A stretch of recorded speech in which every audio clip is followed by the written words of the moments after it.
अच्छा, अब नेक्स्ट हम कवर करते हैं कि कंस्ट्रक्टर को ओवरलोड कैसे किया जा सकता है, यानी कंस्ट्रक्टर ओवरलोडिंग क्या चीज़ है। It is possible to declare more than one constructor for a class, differentiating them by list of argument. ऐसा हम कर सकते हैं कि एक क्लास के अंदर एक से ज़्यादा कंस्ट्रक्टर हो, यानी एक कंस्ट्रक्टर बना दिया है और दूसरा कंस्ट्रक्टर, तीसरा कंस्ट्रक्टर मज़ीद आप बना सकते हैं। नाम तो सबका सेम ही होगा जैसे क्लास का है, लेकिन उनको डिफरेंशिएट हम कैसे करेंगे, बाय लिस्ट ऑफ आर्गुमेंट्स, यानी एक के अंदर उसके नंबर ऑफ आर्गुमेंट्स या चेंज होंगे और या फिर उसके टाइप्स जो हैं वो चेंज होंगे। कुछ ना कुछ चेंज हमने मस्ट लाना होगा, अदरवाइज़ फिर ये सेम कंस्ट्रक्टर का कंसिडर होगा अगर हमने हर तरह से उसको सेम बना दिया है, नंबर ऑफ़ आर्गुमेंट या उसके टाइप्स, और ऐसा फिर अलाउड नहीं होगा। सो हमने डिफरेंशिएट करना होगा हर एक कंस्ट्रक्टर को दूसरे से। बहरहाल एक से ज़्यादा कंस्ट्रक्टर एक क्लास के अंदर जब हम बनाएंगे तो इसको हम कहते हैं constructor overloading. All constructors are defined with the same name as the class, and depending upon the number of arguments the compiler executes appropriate constructor। अब कंपाइलर किस चीज़ को देखेगा कि नंबर ऑफ़ आर्गुमेंट कितने हैं और साथ में उसके टाइप्स कौन कौन से हैं। जो मैच होगा कंस्ट्रक्टर, वही कंस्ट्रक्टर एग्जीक्यूशन के लिए सेलेक्ट किया जाएगा और वो कॉल हो जाएगा। यहाँ पे एग्जाम्पल आप यहाँ पे देख सकते हैं। इस एग्जाम्पल को देख लें। ये तो जनरल एक एग्जाम्पल है, उसी तरह से नम क्लास है और उसके डिफरेंट डेटा मेंबर्स हैं। इसके बजाय आप लोग इसको खुद स्टडी कर लें। मैं थोड़ा सा एडवांस और एक रियल लाइफ के साथ जो रिलेटेड कंसेप्ट है उससे मैं एक एग्जांपल आपको प्रैक्टिकली समझाता हूँ। ह्यूमन क्लास लेते हैं, इसके प्राइवेट सेक्शन में हम डिफरेंट उसके जो उसके डेटा मेंबर्स हैं वो बनाते हैं। फॉर एग्जांपल स्ट्रिंग और नेम, हर बंदे का नाम होता है। इस तरह से फिर स्ट्रिंग में ही हम NIC ले लेते हैं, क्योंकि CNIC उसके हाइफन भी उसमें होता है, तो इसलिए मैंने स्ट्रिंग ले लिया। और फ्लोट में सैलरी हम लेते हैं। तो ये तीन हमने डेटा मेंबर्स ले लिए। अब पब्लिक सेक्शन में मैं क्या करता हूँ कि इसके लिए अलग अलग से कंस्ट्रक्टर डिफाइन करता हूँ। सो ह्यूमन उसका क्लास का नाम है, तो हमारे कंस्ट्रक्टर का भी नाम होगा ह्यूमन। अब इसके लिए एक पैरामीटर मैं बनाता हूँ, बल्कि इसको मैं पैरामीटर लेस, हमने कोई पैरामीटर इसके लिए नहीं बनाया। और नेम को जो है वो हम खाली छोड़ते हैं। नल स्ट्रिंग CNIC को हम बिल्कुल नल छोड़ते हैं। और सैलरी ये ऐसे ह्यूमन के लिए जिसकी जो है वैल्यूज़ हमें फ़िलहाल पता ना हो कि इसकी क्या है। तो ये हो जाएगी। मैं इसी को कॉपी करता हूँ, कॉपी, और एक और ह्यूमन के नाम से मैं कंस्ट्रक्टर क्रिएट करता हूँ। यहाँ पे मैं स्ट्रिंग और n, और यहाँ पे n को जो है मैं उसको इनिशियलाइज़ करता हूँ इसके साथ। तो ये हमारे इनिशियलाइज़ हो जाएंगे नेम। CNIC को मैंने ब्लैंक कर दिया है, सैलरी को मैंने ब्लैंक छोड़ दिया है, यानी वो 0 आ जाएंगे। तो ये यहाँ पे कंस्ट्रक्टर ओवरलोडिंग हो गई है, क्योंकि एक से ज़्यादा कंस्ट्रक्टर बन गए हैं। लेकिन मैं मज़ीद इसको और क्या करता हूँ, एक अच्छा सा प्रोग्राम बनाता हूँ। तो स्ट्रिंग उसी तरह से जो पहले है n एक वेरिएबल और दूसरा हम बना रहे हैं स्ट्रिंग c यानी नंबर जो है CNIC के लिए। तो नेम जो है वो n से और CNIC को c से मैं इनिशियलाइज़ करता हूँ। तो ये हमारा सैलरी जो है फ़िलहाल ऐसे बंदे के लिए जिसकी सैलरी फ़िलहाल ना हो, यानी हर एक के लिए अलग से। ऐसा बंदा जिसका फ़िलहाल नाम भी नहीं रखा है हमने, उसका CNIC ज़ाहिर बात है कि नहीं है फॉर एग्ज़ाम्पल, और सैलरी भी ज़ाहिर बात है कि नहीं है। ऐसे बंदे के लिए हमने ये कंस्ट्रक्टर बना दिया। और ऐसे ह्यूमन के लिए जिसका फ़िलहाल सिर्फ नाम है, छोटा बच्चा है, उसका CNIC फ़िलहाल नहीं है, सैलरी उसकी नहीं है, तो वो मैंने ब्लैंक छोड़ दी है। फिर तीसरा इसके लिए कि एक यंग बंदा है कि नाम तो उसका है, CNIC भी बना है, लेकिन फ़िलहाल उसको नौकरी नहीं मिली है, सैलरी उसकी ज़ीरो है। और तीसरा या चौथा आप कह लें, चौथा कंस्ट्रक्टर जो है हम उस बंदे के लिए कर रहे हैं जो कि एम्प्लॉयड है, हर कुछ सब कुछ उसका है, नाम भी है, सैलरी भी है और उसका CNIC भी है। सो यहाँ पे फ्लोट और s से मैं, ये ज़रूरी नहीं है, देखिए नाम से n और CNIC से c और s सैलरी से s, आप कोई भी ABC वगैरह कोई वेरिएबल नाम सजेस्ट कर सकते हैं। तो यहाँ पे s से मैं उसको इनिशियलाइज़ कर रहा हूँ। तो अब ज़रा देख लें कि 4 मैंने कंस्ट्रक्टर बना दिए। कंस्ट्रक्टर ओवरलोडिंग का कंसेप्ट ये है कि एक से ज़्यादा हो तो कंस्ट्रक्टर ओवरलोडिंग हो जाएगा। एक शो फंक्शन भी यहाँ पे हमारे लिए ज़रूरी है, वाइड शो। और शो फंक्शन के अंदर हम डिफरेंट जो हमने डेटा मेंबर्स बनाए हैं सब की वैल्यूज़ जो हैं वो प्रिंट करते हैं। Name is equal to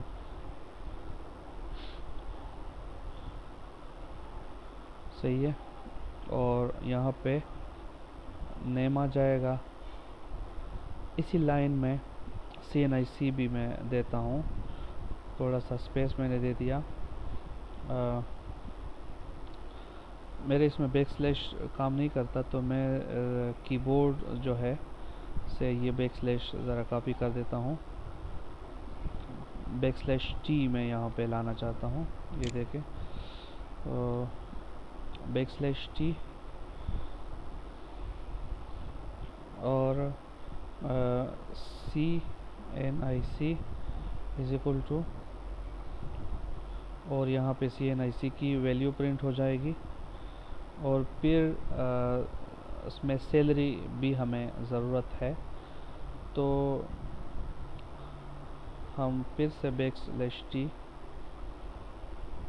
copy और बैकस्लैश T कर देते हैं और सैलरी प्रिंट हो जाएगी। और यहाँ पे हम जो सैलरी वेरिएबल है वो लिख देते हैं, और इस तरह एंड ऑफ लाइन। इसको ज़रा फिर से समझे, शो फंक्शन में हम क्या कर रहे हैं, जो जितने भी वेरिएबल्स है सबको शो कर रहे हैं, नेम, CNIC और सैलरी को, साथ में मैसेज के नेम आ जाए, CNIC प्रिंट हो जाए लेकिन टैब डिस्टेंस के साथ, और सैलरी। तो हमारा शो फंक्शन ये कंप्लीट हो गया है। अब मेन फंक्शन में हम आते हैं और डिफरेंट ऑब्जेक्ट्स हम क्रिएट करते हैं ह्यूमन के। सो ह्यूमन का मैं फॉर एग्ज़ाम्पल मैं बनाता हूँ H1, सही है, या H सिर्फ बना दिया है एक ऑब्जेक्ट, और फ़िलहाल इसके लिए साथ हमने कुछ भी नहीं दिया। ये वो ह्यूमन जिसका फ़िलहाल नाम, CNIC और सैलरी मालूम नहीं है। फिर HH या H2 भी आप कह सकते हैं, ठीक है। और इसका ये ऐसा ह्यूमन है जिसका फ़िलहाल हमें नाम पता है, तो इसके लिए हम एक और आर्गुमेंट पास कर रहे हैं। इसको मैं दे रहा हूँ, इसका नाम है फॉर एग्ज़ाम्पल वकार, और एक तीसरा ऑब्जेक्ट है HHH। ये वो है जिसका नाम भी हमें पता है, जिसका नाम है फॉर एग्ज़ाम्पल जाहिद, और साथ में इसका NIC भी मौजूद है, तो हम वो भी लिख देते हैं, ठीक है।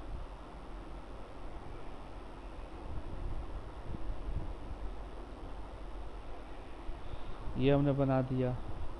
और अब हम लिखते हैं वो बंदा जिसके सब मतलब उसका नाम भी है शम्स और इसका CNIC जो है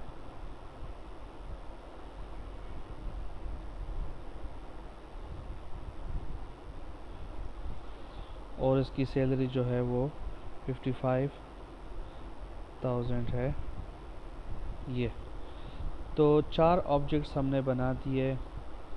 H with no argument, HH एक आर्गुमेंट के साथ, HHH 2 आर्गुमेंट, HHHH 3 आर्गुमेंट। मेरे ख्याल में यहाँ पे 1 2 3 अगर हम लिख देते तो बेहतर था, बजाय इसके कि हम H की तादाद जो है ज़्यादा करते जाएं। कोई मसला नहीं है, अपनी मर्ज़ी से कोई भी नाम रख सकते हैं। तो ये H4 हो गया। एक और ऑब्जेक्ट भी में हम बना देते हैं,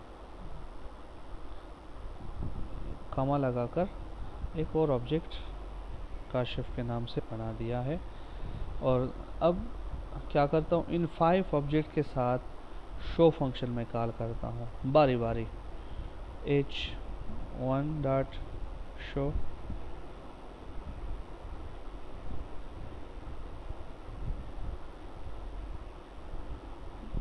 H2 डॉट शो, ये शो दे नहीं रहा है।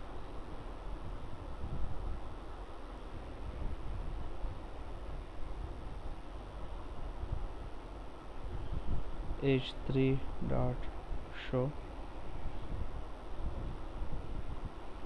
H4 dot show. I don't know यहाँ पे जो हमने इंटर दिए हुए हैं कि ये ड्यू में ये काम कर रहा है या नहीं, क्योंकि ये हमें शो का सजेशन नहीं दे रहा है। सो हर एक को हमने बना दिया है। इसको मैं सेव एज करता हूँ ह्यूमन के नाम से और इसको मैं रन करता हूँ।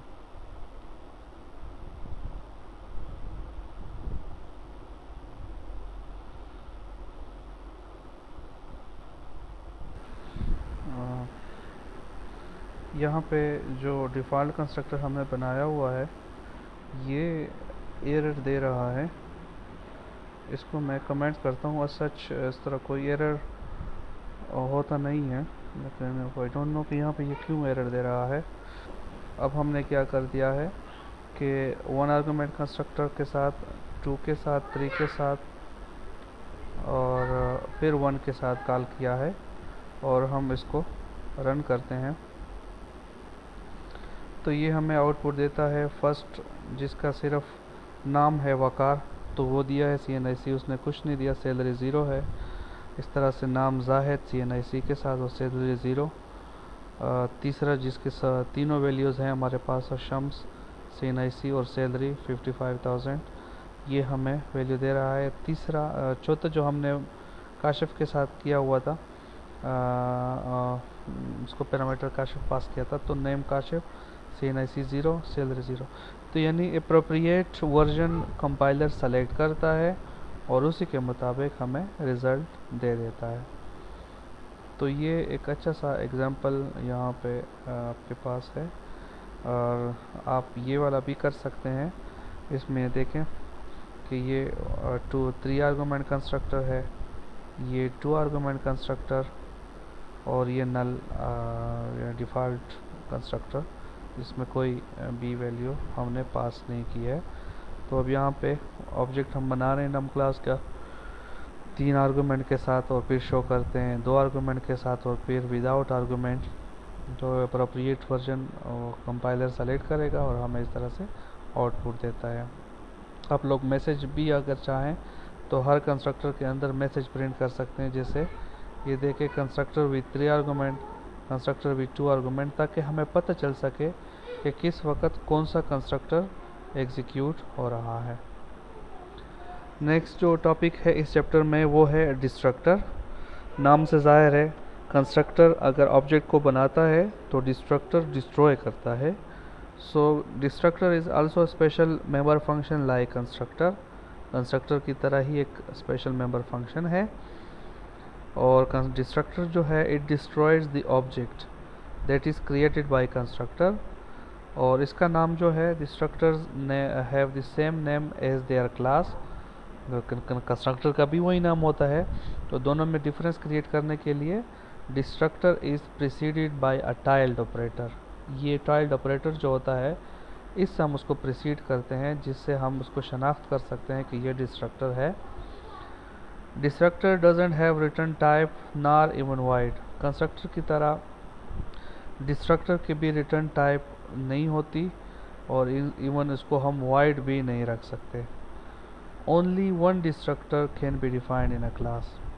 अच्छा, कंस्ट्रक्टर की तरह ओवरलोड नहीं किया जा सकता, destructor doesn't have any argument so they can not be overloaded, overload नहीं किया जा सकता क्योंकि डिस्ट्रक्टर के कोई आर्गुमेंट नहीं हो सकते। सो जब ओवरलोड नहीं किया जा सकता तो इसका मतलब है कि सिर्फ एक ही डिस्ट्रक्टर क्लास के अंदर बनाया जा सकता है। सिंपल सा एक प्रोग्राम है, आप इसको देख लें, लेकिन है काफ़ी इंटरेस्टिंग। मेरे ख्याल में इसको हम प्रैक्टिकली जो है वो रन कर लेते हैं, टाइप करके रन करते हैं।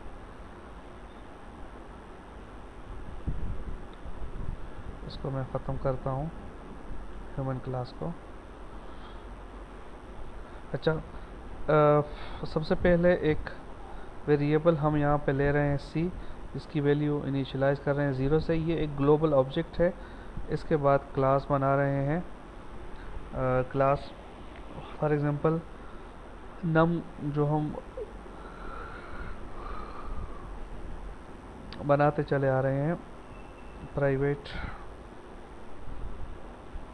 सेक्शन में इंटीजर, और इसका एक वेरिएबल ले रहे हैं ए फॉर एग्जांपल।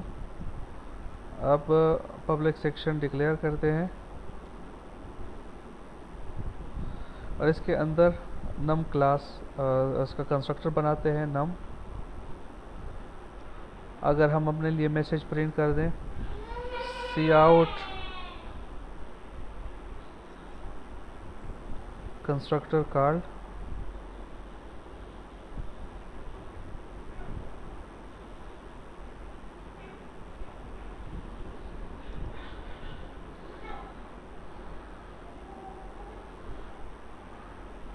और इसके अंदर हम क्या करते हैं कि सी जो ये हमने एक वेरिएबल लिया हुआ इसकी वैल्यू है बाई 1 इंक्रीमेंट करते हैं।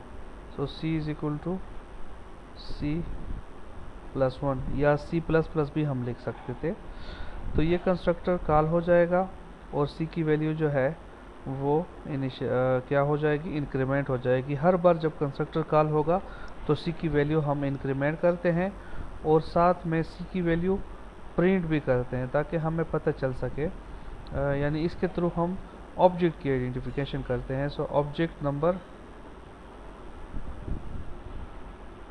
मेरे ख्याल में ये एंड ऑफ लाइन हटा देते हैं ताकि इसी के साथ ये ऑब्जेक्ट नंबर आ जाए, या एक ही मैसेज के अंदर हम लिख देते हैं object number.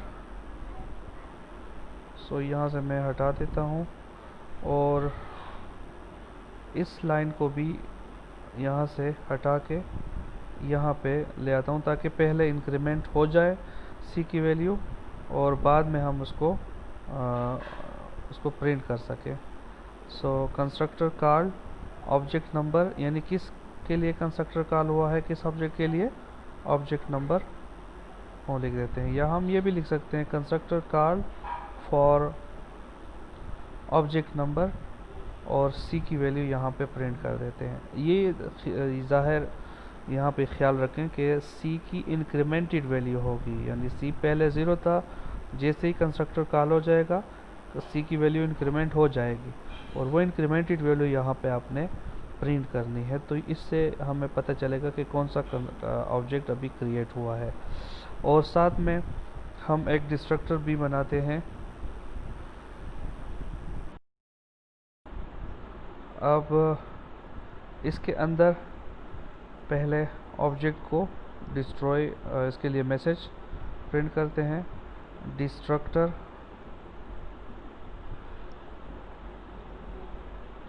Card for object number, और सी की वैल्यू यहाँ पे प्रिंट कर देंगे, और बाद में सी की वैल्यू जो है C-1 कर देंगे, डिक्रीमेंट कर देंगे बाई 1। तो ये हमारा एक अच्छा सा प्रोग्राम क्लास बन गया है, जिसमें कंस्ट्रक्टर जब कॉल होता है तो सी की वैल्यू इंक्रीमेंट होती है, साथ में मैसेज भी प्रिंट होता है कि किस ऑब्जेक्ट के लिए ये कंस्ट्रक्टर एग्जीक्यूट हुआ है। इस तरह से जब भी डिस्ट्रक्टर एग्जीक्यूट होगा तो हर एक के लिए उसका मैसेज भी प्रिंट होगा और साथ में नंबर भी आ जाएगा। अब मेन फंक्शन में हम डिफरेंट ऑब्जेक्ट बनाते हैं। तो नम ऑब्जेक्ट 1 और ऑब्जेक्ट 2 ये हमने बना दिया है, और आउटपुट को ज़रा देखें। मैं इसको सेव करता हूँ और कंपाइल करके रन करता हूँ। ये देखें, constructor call for object number 1, constructor call. अच्छा, एक चीज़ यहाँ पे मैंने नहीं दी है, इस वजह से वो सारा कुछ एक ही लाइन पे आ रहा है।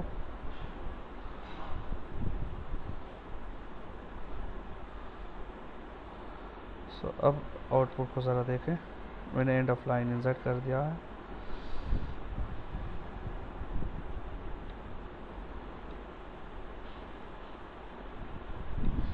फर्स्ट ऑब्जेक्ट के लिए कंस्ट्रक्टर कॉल हुआ है, constructor call for object number 1, constructor call for object number 2। अब ये प्रोग्राम ख़त्म हो जाएगा, तो फिर आ रहा है destructor call for object number 2, destructor call for object number 1। तो इससे ये पता चलता है कि कंस्ट्रक्टर जिस ऑर्डर में एग्जीक्यूट होता है, डिस्ट्रक्टर उसके रिवर्स ऑर्डर में एग्जीक्यूट होगा, यानी पहले जो ऑब्जेक्ट बना हुआ है वो लास्ट में डिस्ट्रॉय होगा।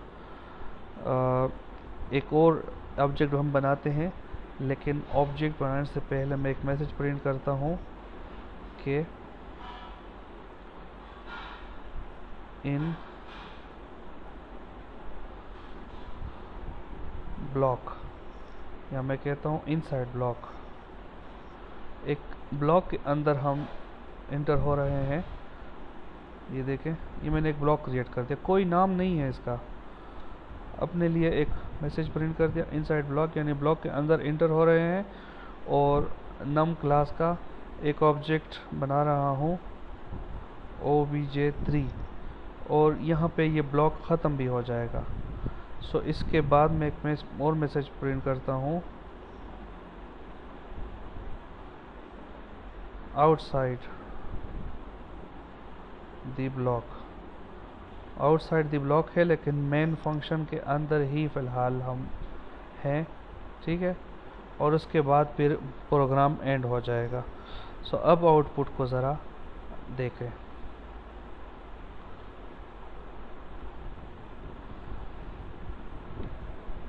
आउटपुट देखें, ऑब्जेक्ट नंबर 1 जब क्रिएट होता है तो constructor called object number 1, constructor called और ऑब्जेक्ट नंबर 2।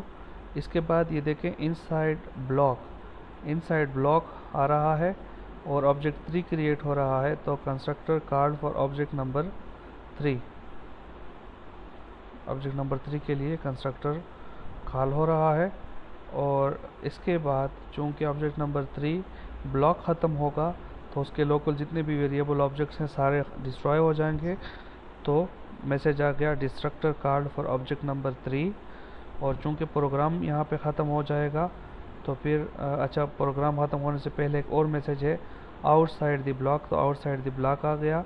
और फिर destructor called for object number 2, destructor for object number 1। तो अपोजिट जिस ऑर्डर में कंस्ट्रक्टर कॉल होता है उसके रिवर्स ऑर्डर में डिस्ट्रक्टर जो है वो कॉल होता है। आप इस प्रोग्राम को करना चाह रहे तो इस प्रोग्राम को भी देख लें। ये भी उसी तरह से ही है, बिल्कुल रिलेटेड टू इस तरह से। मे बी कि कुछ मैसेजेस मैंने कम राइट किए हों यहाँ पे काफ़ी डिटेल के साथ। इसका आउटपुट देख लें कि मेन फंक्शन में है object created object number 1, object created object number 2, और फिर किसी ब्लॉक के अंदर इंटर हो रहे हैं ऑब्जेक्ट क्रिएटेड ऑब्जेक्ट नंबर 3, और ऑब्जेक्ट रिलीज डिस्ट्रॉय हो रहा है object number 3 again in main function, यानी ब्लॉक से निकल कर मेन फंक्शन के अंदर फिर आ गए हैं object release object number 2, object release object number 1। तो इस तरह से डिस्ट्रक्टर जो है वो एग्जीक्यूट होता है। तो कंस्ट्रक्टर ऑब्जेक्ट को बनाता है, और डिस्ट्रक्टर जब ऑब्जेक्ट डिस्ट्रॉय हो जाता है तो ऑटोमेटिकली, यानी कंस्ट्रक्टर ऑटोमेटिकली कॉल होता है जब ऑब्जेक्ट बनता है, डिस्ट्रक्टर ऑटोमेटिकली कॉल होता है जब ऑब्जेक्ट डिस्ट्रॉय होता है। Thank you and have a nice day.